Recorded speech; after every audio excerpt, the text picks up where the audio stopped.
যারা সকালে ঘুমায় তাদের ঘর থেকে কোনোদিন অভাব দূর হবে না, তিনি বলেছেন। কারণ সাহাবায়ে কেরাম দিনের কাজ শুরু করতেন ফজরের পরপর। নবী আলাইহিস সালাম যারা সকালে কাজ করে তাদের জন্য বরকতের দোয়া করেছেন।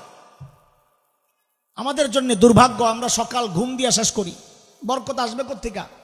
শেখ ইবনুল কাইয়িম রহমতুল্লাহ আলাইহি জাদুল মাআদের মধ্যে আসছে, যারা সকালে ঘুমায় তাদের ঘর থেকে কোনোদিন অভাব দূর হবে না, তিনি বলেছেন।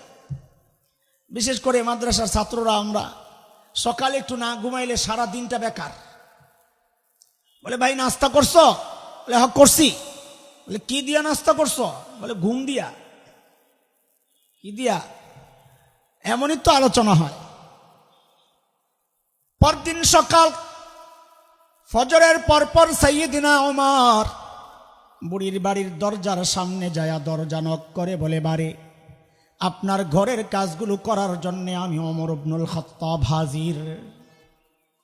বুড়ি ভেতর থেকে জবাব দেন, বাবারে প্রতিদিন যেই আল্লাহর বান্দা আমার ঘরের কাজগুলো করেন তিনি ইতিমধ্যেই ওই কাজ করে চলে গেছেন। ও দোস্ত, কখন?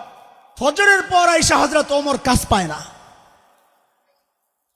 হযরত ওমরের মাথায় ঢুকছে কাজ করাই লাগবে আমার। পরদিন আসছেন ফজরের আজানের ওয়াক্ত, দরজা নক করে বলে, মারে আপনার ঘরের কাজগুলো করার জন্য আমি ওমর ইবনুল খাত্তাব হাজির। বুড়ি আজকেও জবাব দিচ্ছেন, বাবারে প্রতিদিন যেই আল্লাহর বান্দা আমার ঘরের কাজগুলো করেন তিনি ইতিমধ্যেই তো কাজ করে চলে গেছেন। কখন? আজানের ওয়াক্ত।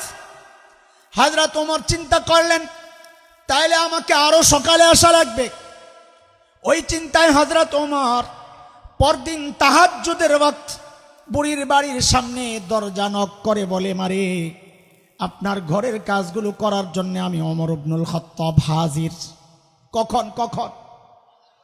তাহাজ্জুদের ওয়াক্ত চিনেননি আপনারা? কখন? হ্যাঁ, এক একজন এক একটা বলবেন যে যেমনি শিখছেন, কিন্তু একটা ডিজিটাল ব্যাখ্যা আছে। ডিজিটাল ব্যাখ্যা হচ্ছে এই সময়ের যুবকরা পোড়া কপাল, হতভাগা, দুর্ভাগা, মোবাইল, ফেসবুক, ইন্টারনেট বন্ধ করে যখন ঘুমাইতে যায় ওইটা হইল তাহাজ্জুদের ওয়াক্ত। সারা রাত সজাগ ঘুমাইতে যায় তাহাজ্জুদের ওয়াক্ত। সবচেয়ে কপাল পড়ছে হইল রাতের চোর, যারা রাত্রে যারা চুরি করে এগো কপাল শেষ। যেই ঘরেই রাত্রে চুরি করতে যায় দরজার ফাঁক দিয়া দেখে মানুষ ঘুমাইছিনি এমন কোনো ঘর পায় না। যেই ঘরেই যায় যায় দেখে কেউ না কেউ আসমানের দিকে হাত তুইলা মুনাজাত ধরে বয়ে রয়েছে। কথা ঠিক? পোড়া কপাল কোথাকার।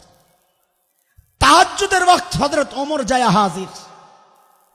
মা কাজ দেন, কাজ। আজকেও হযরত ওমরকে অবাক করে বুড়ি জবাব দিচ্ছেন, বাবা প্রতিদিন যিনি করেন তিনি তো কাজ করে চলে গেছে। কখন? এটা তাহাজ্জুদের ওয়াক্তে যায় হযরত ওমর কাজ পায় না। এইবার হযরত ওমরের টনক নড়ছে, কিরে ভাই আমার কাজের দরকার নাই, আগে এই বুজুর্গ বাইর করা লাগবে। কে এই লোক এই গভীর রাতে এসে কাজ করে?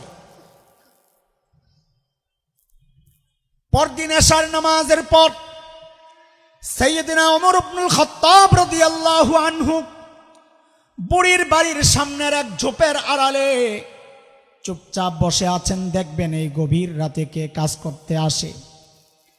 হযরত ওমর লক্ষ্য করলেন এক আল্লাহর বান্দা খালি পায়ে পা টিপে টিপে চোরের মতো বুড়ির বাড়ির দিকে আগাইতেছে। হযরত ওমর রেডি আসেন।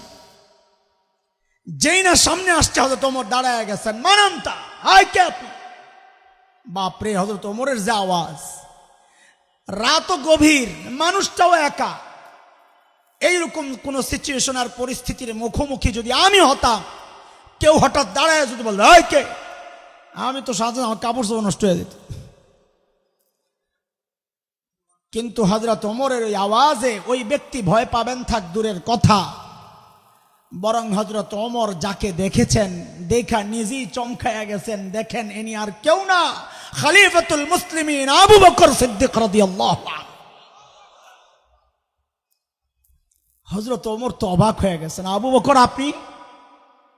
আরে আপনি পায়ের দিকে তাকায় দেখে জুতা নাই।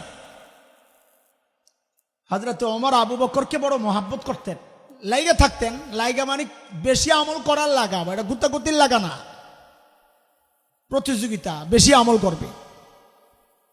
এই আবু বকর, সুফিগিরি দেখান, মিয়া জুতা কই?